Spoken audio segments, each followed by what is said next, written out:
Welcome back to Digital Doc Interviews, where we talk to the people using video games to help have a positive impact on the world. Before we get started, just a little bit of housekeeping. Remember that in order to learn more about accessibility in video games, every Wednesday night at 8/9 Central over at twitch.tv/digitaldocgames, I am playing through The Last of Us Part 2 completely blindfolded. And of course, if you missed it, check out my interview with Ross Minor, a blind gamer, to hear how he plays games as a blind person and why accessibility is so important to him. Today, I am joined by Dr. Do that one more time. Today, I am joined by Dr. Justin Barad, orthopedic surgeon and founder of CEO of Osso VR, a realistic and immersive surgical training simulation virtual reality platform. Justin, I have one question for you. How are you feeling today? I'm feeling excited and curious how you're playing The Last of Us 2 blindfolded, but we can get to that at another time. Tune in Wednesday night, you'll see. Justin, the reason I probed in that way, I gotta imagine you're feeling good because very timely to have you today. Yesterday, OssoVR announced that it has secured a $14 million Series A funding round, the largest investment to date for VR-based surgical training.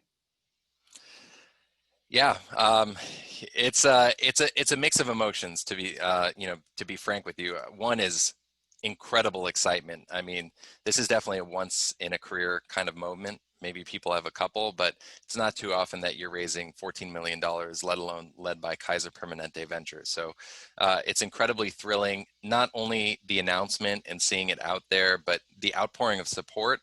I think I really underestimated how excited my peers and fellow medical health and healthcare professionals are about what we're doing in the space, and all the friends and family and distant colleagues that are excited about this. That's really exciting, but it also is a tremendous responsibility. We're in a very challenging time right now in the world, and this technology is more needed than ever.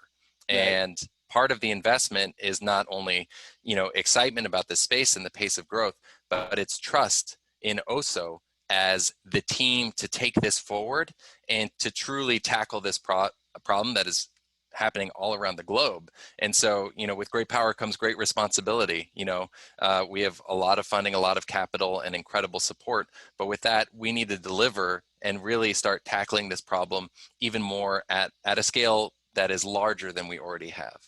Right. Well, it's extremely exciting. I was excited to see it. I love that we're already quoting Spider-Man in this interview. That means it's off to a good start. Fellow nerds talking health tech. I love it. Yeah, 100%. So, Justin, from a very top level point of view, could you just explain what is Osso VR? Osso VR is a surgical training and assessment platform that leverages virtual reality. It allows you to train on any procedure, anytime, anywhere, on off-the-shelf virtual reality hardware. So we utilize Oculus Quest 2 now. What it also allows you to do is to use your hands in a realistic, cutaneous, haptic enhanced manner. So you're basically, in a very intuitive way, doing the surgery a lot like you would in real life. And when you're doing specific skills like drilling through bone, for an example, or kind of like incising through skin, you're feeling it as well, and with custom modeled haptics depending on the task at hand. So it also allows you, in addition to training on a procedure, in addition to getting assessed on your proficiency, it allows you to train together. So you can train as a team, as a surgical team, or you can train remotely, like you and I could jump in together and train, which is a very useful tool in the COVID era, and likely in the new normal post-COVID era. So in a nutshell, that's what Osso VR is. It's a portable training solution that you have with you. It's lighter and cheaper than many textbooks that we use in medicine and surgery. That allows you to pop in and immediately on demand train on a procedure, get assessment, and also train with your team or coach someone halfway around the world. Wow. So Justin, Surgeon Simulator 2 just came out. Are you worried that it might be your main competitor and take you down? No, I'm actually, looking forward to getting some of our best ideas. In all seriousness, I mean, first of all, like Surgeon Simulator is awesome. I'm a huge fan. Um, Surgery is actually, it's once again, it's a serious task and there's a lot of responsibility, but part of the reason why people do it is it's a lot of fun. And Right. learning to do surgery should be fun too. So there's no reason why we shouldn't make this type of education assessment interesting and entertaining. So we like to include kind of some Easter eggs, what we call sprinkles, or maybe I should do more sprinkles like that. And you know, what better way than to kind of look at the epitome of the surgical simulation, sprinkle surgical simulator. So excited to definitely get my head in that. Yeah, yeah, that's awesome. So, what type of surgeries could you expect to try out in Osso VR? Is it just orthopedics as it stands? That's definitely where we got our start. You know, part of it is personal bias. Part of it was alignment of where early stage VR was and where the need was in the orthopedic space. So there was no simulation available whatsoever. And early stage VR, there was still a lot of friction with the experience, but it was for orthopedics where it just was a really great solution. So we got our start there. So a lot of our simulation modules are still in orthopedics. So this includes joint replacement, foot and ankle surgery, shoulder and sports, spine, trauma, and pediatrics is kind of like the key focus areas. Uh-huh. And we've since expanded into endovascular procedures, so vascular surgery, we're in thoracic surgery, OBGYN, Wow. electrophysiology, it goes on and on. So certainly the scope of the platform is expanding, and I'm actually surprised in a really positive way that we created this technology that will allow us to, in an automated way, create this VR content. Because one of the challenges that we identified early on is, you know, a lot like, you know, video game with a level editor, there are thousands and tens of thousands, hundreds of thousands, depending on how you slice it up, of different procedures and modules that you can create actually in Right. your. So how are you going to solve that content problem? So we spent many years on the front end developing a solution that allows us to automate this process. So that's part of what Osso's platform and technology is, allows us to produce content at scale. We currently host the world's largest VR surgical training library, over 70 modules. And we're on track Wow. to be producing 100 modules simultaneously with this engine. But now what we wanted to do, the great experiment was, can we apply this engine to other specialties? And as we started moving to specialties like vascular surgery and thoracic surgery, the answer is yeah, it works really well. You know, sometimes even better. So it was really a great, pleasant surprise, and it's been a huge success. So, you know, there's still certain kind of skills or procedures where VR is useful, but maybe not the best solution where it's at right now. But by and large, for most specialties, it is an incredible solution. And I think also what's important to understand is that this is solving a really big chunk of the problems we're facing. I'm happy to dive into those, but it is not a cure-all. It is not a Sure. 100% solution. It's in some cases it may replace original training modalities like cadaver labs and something like that, but many times it makes it more efficient, or those less necessary, but it needs to be part of kind of a holistic education and training strategy. And I think part of some of the earlier kind of resistance to VR was looking at it through the lens of, can this replace everything that I'm doing right now immediately? And the answer is no, of course not. But long term, slowly and surely it will start to replace more and more until, you know, we're at sort of a stage where we're very efficient and also assessing ourselves much more consistently. Right, right.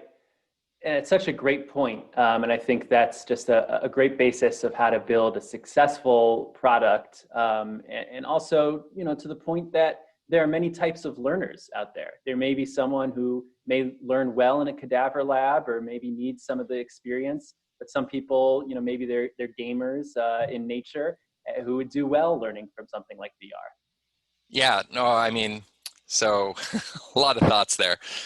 So I agree that a couple of things with the medicine lens on. One is that the training right now is not very personalized. Like everyone's going through sort of what is meant to be the same experience, but is very different due to, as we say in the gaming world, RNG, random number generator, but just random chance. Where, to Right. give you an example, one of my co-residents, when he was on his hand rotation, one of the more important surgeries we do as like a general orthopedist is distal radius, open reduction, internal fixation.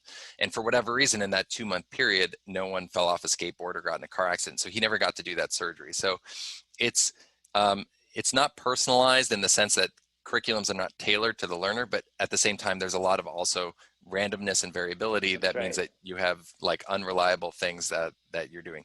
Another issue is that our residency is time-based. So, you enter residency, and in 5 years, you're going to come out the other end as a surgeon, and then you can go on to do fellowships or something like that. But you're not, at the end of that, it's not like, okay, is this person ready to go? Is it pass fail? It's more like they're just done after 5 years. And the thing is, some people might be done sooner, and some people might need a bit longer. Some data to support this is there was a study in the Annals of Surgery in 2017 that showed that 30% of general surgery residency graduates could not operate without supervision. So, that's showing you that there's a significant problem. Canada has done a lot of work in sort of looking at, is there a way to do what's called competency-based education? So this is where we're not training for a specific time period, but rather towards specific skill milestones. And what they found is that when you do this, and it does require a lot of simulation, that people can get out much sooner for certain people. And if you ever want to hear when this goes really off the rails in the other direction, you should listen to the podcast Dr. Death. It is just a harrowing tale, and obviously like a very edge case, but it can show you right now we pretty much have no assessment that takes place whatsoever throughout the training process, and it can have relatively disastrous results. And I can say, back on the gaming kick, the only time I've really been assessed for my technical skills in my career is I was interviewing for a residency spot, and they had me play the board game Operation, and they asked me to remove the funny bone without buzzing. Right. Maybe that's a valid tool. I don't know how much research has been done on this board game, which I think is made by Hasbro. I started laughing and the guy wasn't laughing, so it may have been a serious activity. I'm not too sure, but I did do it, and Right. I was proud of that. But Congrats. in the gaming world, this is still, like, I think, a controversial issue as well, where you have like games like Skyrim with like kind of like scaling, difficulty scaling. Like, people don't really like that because it takes away a sense of accomplishment. Most games have manual difficulty adjustment, but I do think there are a number of games that it's like, if you're doing better, they'll make the game more challenging. And I think some people like that and some people don't. Some people like that feeling of like, well, I'm like conquering this. Right. So I think it's an interesting concept in the world of video games. And we're doing this right now. We have a grant from the NIH to use sort of that same methodology in our simulation. So can we adjust certain metrics based on the current experience of the user, like how they're doing? And so we're using kind of fuzzy logic and rules-based AI to actually adjust kind of subtle difficulty sliders. Once again, that kind of crossover between the world of gaming and medicine is Yeah. really fascinating. Yeah, that's a totally a relevant topic in gaming right now. I think that's a very interesting future. But I'm curious to hear your thoughts on, right, Osso VR, right? Why not just Osso? What is the benefits of VR, in comparison to just a 2D screen that you play with a PlayStation controller, or even a video that you watch?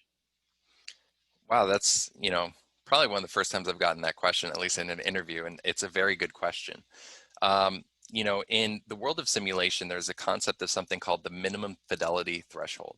So this is a level of realism that is required in which you're going to get sort of a order of magnitude greater skill transfer.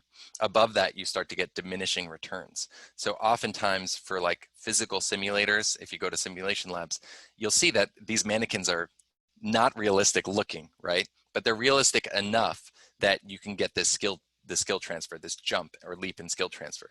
So there are many challenges when it comes to 2D screens. And I think, a great example and a technology I'm a huge fan of would be like digital surgery or touch surgery. They've made a lot of inroads in this space, and this whole concept of rethinking surgical education. The challenge with touch surgery is that it was cool, but you could probably use a list of steps and probably be much more efficient in terms of what that was accomplishing, because there was no 3D spatial element to it. There's kind of some interactivity, but minimal. And so, you'd probably veer to something that's probably lower fidelity, but more useful, like more efficient. Now, what VR brings to the table is that you can actually do the actions with your hands very naturally. So it's one of the most intuitive ways to learn is just to do the activity over and over again, right? Like when you're practicing a song on the piano, you're not reading about it, you're playing it on the piano over and over and working on specific elements. So that's one of the things that VR brings to the table. Also, the sense of presence, it's a unique brain state that opens up an area of learning that is not otherwise possible, because it's when we're learning, when we're reading a book, there are many levels of cognitive processing that need to take place it's like, okay, I need to understand what these words mean. Then in my head, I need to understand, okay, like how does that apply three-dimensionally? And then how am I going to apply that in the real world? Like how does that correlate with the problems I'm solving? But here you're just mainlining the information. You're like, I'm just going to do this again, right? There's very little processing that needs to take place when you're learning in virtual reality. So I think, when it comes to 2D screen to VR, like I think it's a pretty clear case of the advantages. And then 3D spatial concepts. This is something that all surgeons have a very hard time with, whether you're doing ENT or orthopedics. You're like, for example, it's hard enough to put screws through the back of a spine for a spine patient. Now you add deformity on top of that, and the human brain is not by default in general really equipped to deal with these problems. And not only are you putting in these screws into a patient's spine that's like right by the spinal cord and the aorta, but you're also, to guide you, sometimes looking at a two-dimensional screen that is like this 2D projection, and you have to look at two different views to be able to adequately interpret it. Now, robots and navigation are helping with these challenges as well, but there's no way to really practice that on a two-dimensional screen. It's not going to help. So, these 3D spatial concepts also VR really brings to the table very, very strongly. Now, there are some things that aren't as good in VR as they would be on a 2D screen, and I think 360-degree video is a classic example. It's something that early on everybody thought was going to be a really big success, because it's like, hey, we just collect the video content and it's really quick to create and then you can review it. But the unfortunate reality is that 360 video content is not interactive. There's if you do include positional tracking, it gets a little weird. There are artifacts, and so it ends up being, once again, it's like easier to just view it on a 2D screen. It's more comfortable. You're not really losing anything from the experience. Instead of being like a movie theater, kind of like IMAX, you're seeing it on your screen, which is perfectly reasonable. So I think that's generally where most of VR and medical VR are going away from 360 video. So that's a great example where, why VR for this, but not VR for that. Right. Yeah, it's a great point. It's about thoughtful design. It's not about slapping something that could very well be on a 2D screen onto VR and saying now it's special. It's about creating an experience that really justifies the use of that technology and takes advantage of what that technology has to offer. You're familiar with Stanford Biodesign or even my own mentor. Part of how Osso got started is I was in college, I was studying bioengineering with the goal to invent healthcare technology. But I didn't know how to get started with invention. And so I was asking a mentor of mine who's a gastroenterologist, about my situation. And he told me, if you want to invent something, you need to understand the problem you're trying to solve first. And he thought that the best way to understand medical problems was to be a doctor. And that turned out to be incredible advice. Very long road, but good advice, as you know all too well. And I also was a Stanford Biodesign Innovation Fellow. And there they teach a similar philosophy of need-based innovation. So we shouldn't be grabbing a technology and be like, okay, we have AR, where can we use it in medicine? We should be identifying, okay, here's a problem. What is the best tool to solve this problem? Right. And, I often just remind people, like, if people are looking at, they're overwhelmed by all the options and the technologies, I think one of the best activities and kind of exercises you can do for yourself is just return to the problem. Be like, okay, what are we trying to solve? And what does success look like? What are our requirements? And then, which of these solutions best solves those? And it's often better to focus on one thing at a time, so you can really put all of your effort and energy into it, and it's more likely to be successful. Yeah, so in medical school, I worked with a company as a clinical product manager, and they were doing medical simulations in virtual reality, not surgeries per se, but a lot of critical care scenarios, opioid overdose, things like that.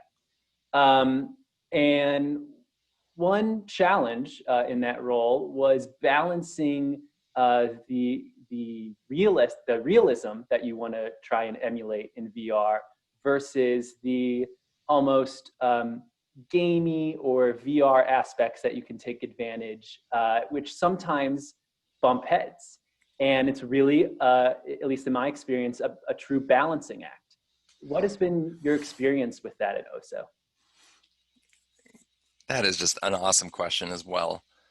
I'd probably start by saying that realism does not equal educational or usable, right? So, I think a long time in the world of simulation, there was an assumption that the higher fidelity you get, the better.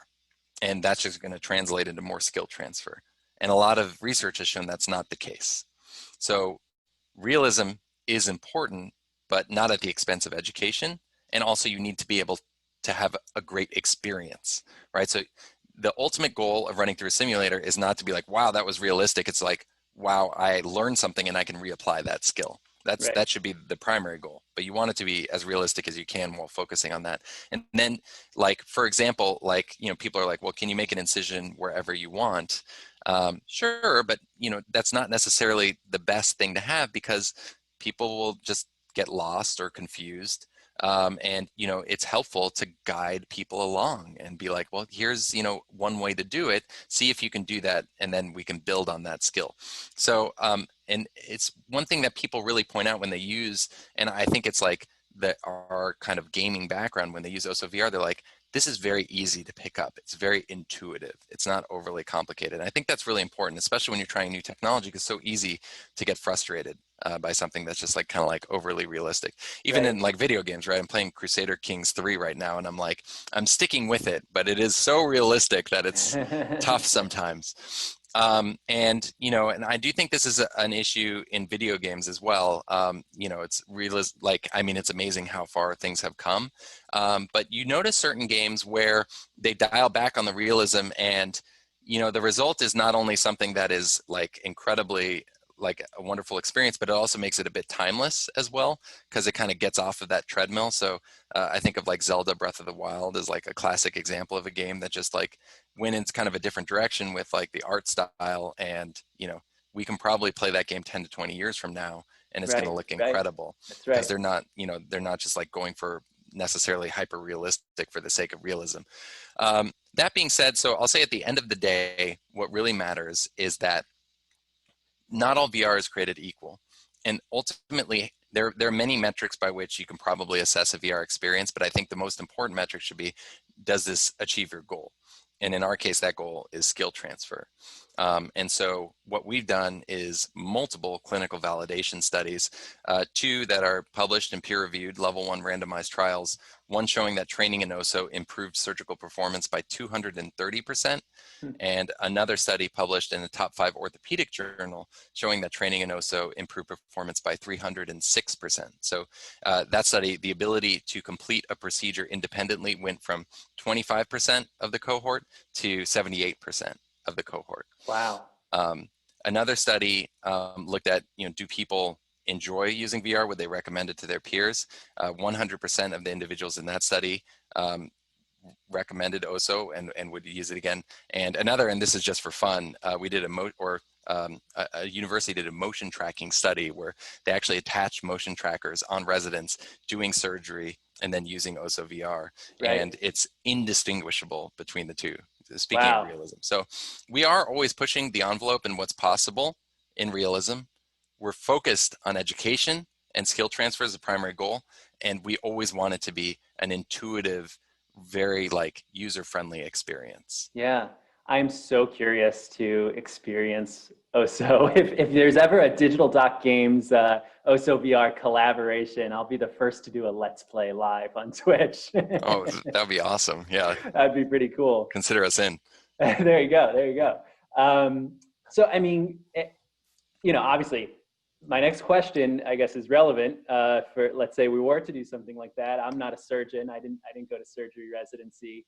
How much skill is necessary to participate, to experience the Osso VR simulations? Is this something that could ever theoretically be opened up to the broader population, and someone could even try out what it's like to be a surgeon? Yeah, that's our dream. This is a great segue for me to share something with you. One of the reasons why I went into pediatric orthopedics is that I was very attracted to the mission-driven nature of helping children. I found it incredibly thrilling, and it's the reason why I get up in the morning. And I wanted to bring that same concept to Osso.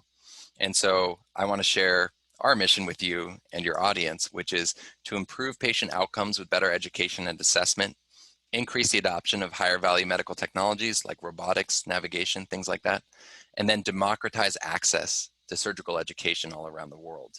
And my dream is to somehow provide this to anyone with a VR headset.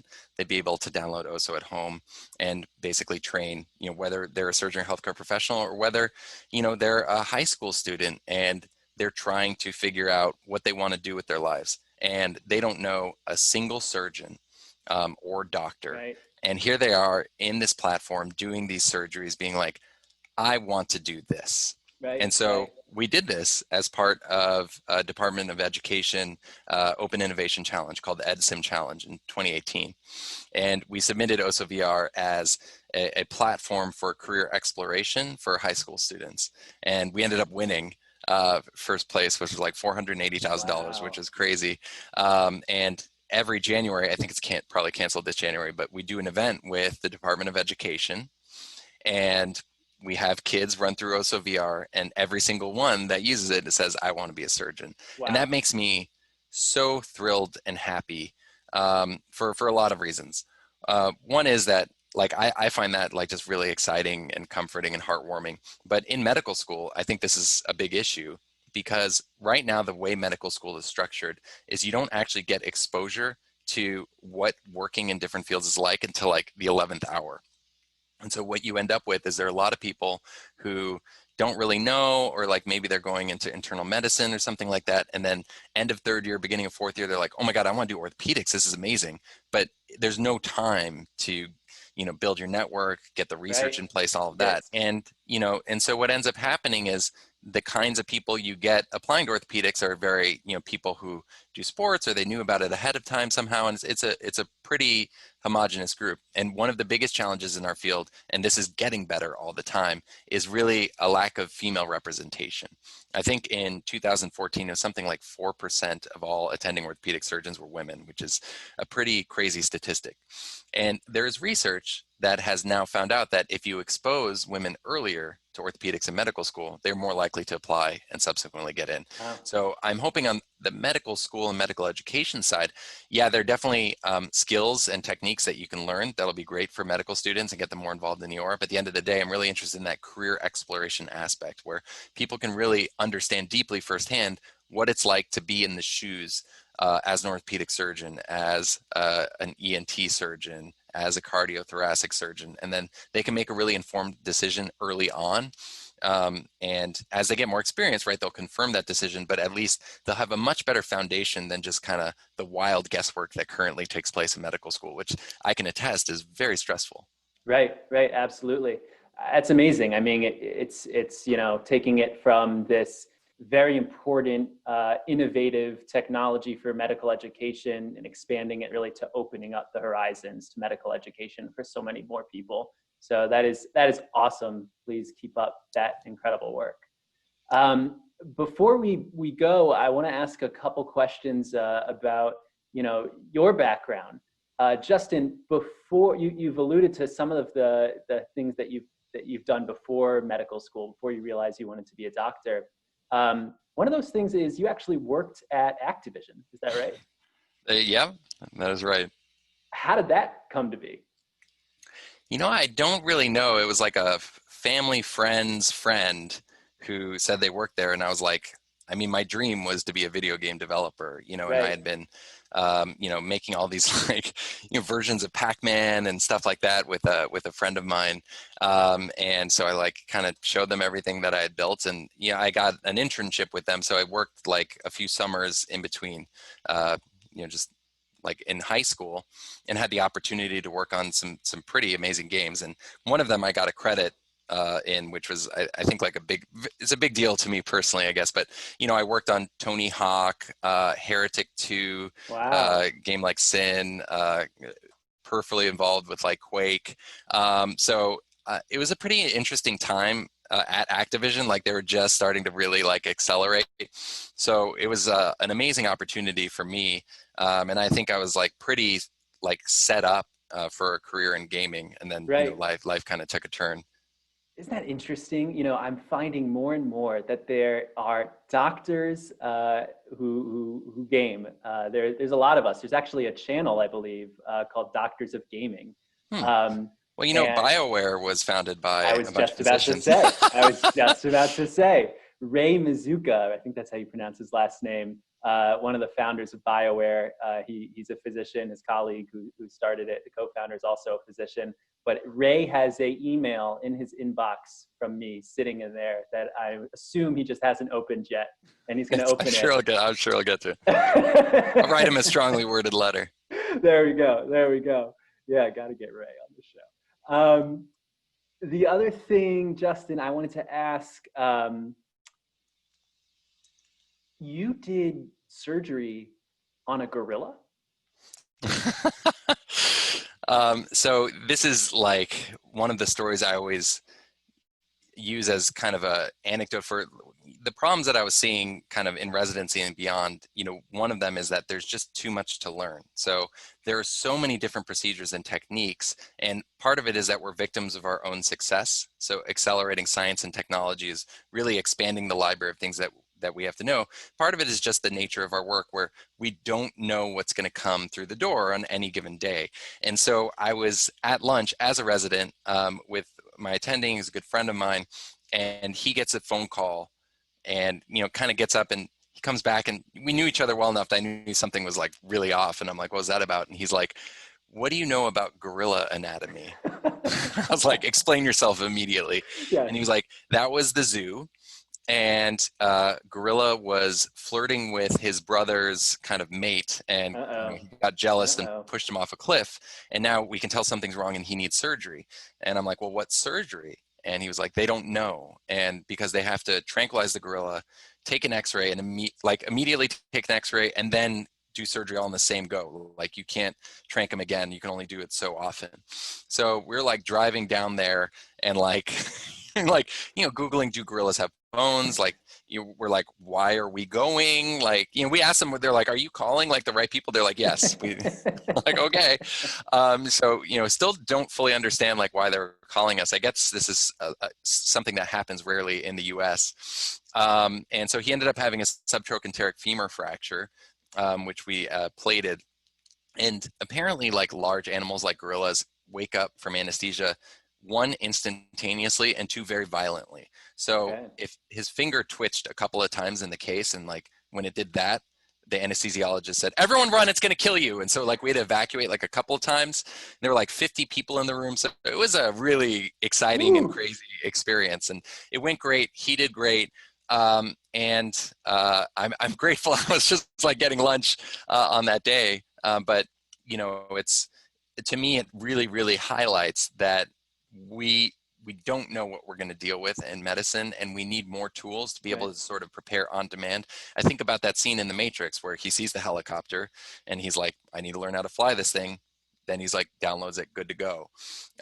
Matrix references don't really fly anymore, but you get it. And so that's really, we need something like that, because we're dealing with stuff like this every day. Not necessarily a gorilla, but right. Yeah. Wow. So confirmed exclusive digital doc games in our interview. OssoVR's next module, Gorilla and Zoo. It is frequently requested for sure. That's awesome. Justin, thank you so much. It's a pleasure having you on. OssoVR is doing incredible things. If people want to follow them, keep up to date with your news, how can they do that? So you can email me anytime, justin@ossovr.com, and you can also go to our website, www.ossovr.com. Get a bunch of information there, information forms as well. Happy to get in touch. If you're just excited about the technology, want to join the team, we're hiring pretty rapidly.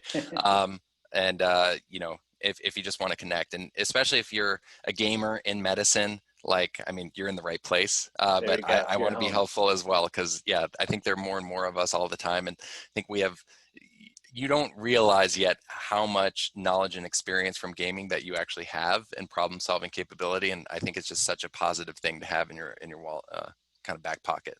Yes, yes. Ooh, I got chills. I got chills. All right, thanks, Justin. Thank you, everybody, for tuning in. Keep it close to here. Hit that bell. Be notified every time we release new content. We're trying for every week. Like and subscribe. All those good things. We appreciate you. In game.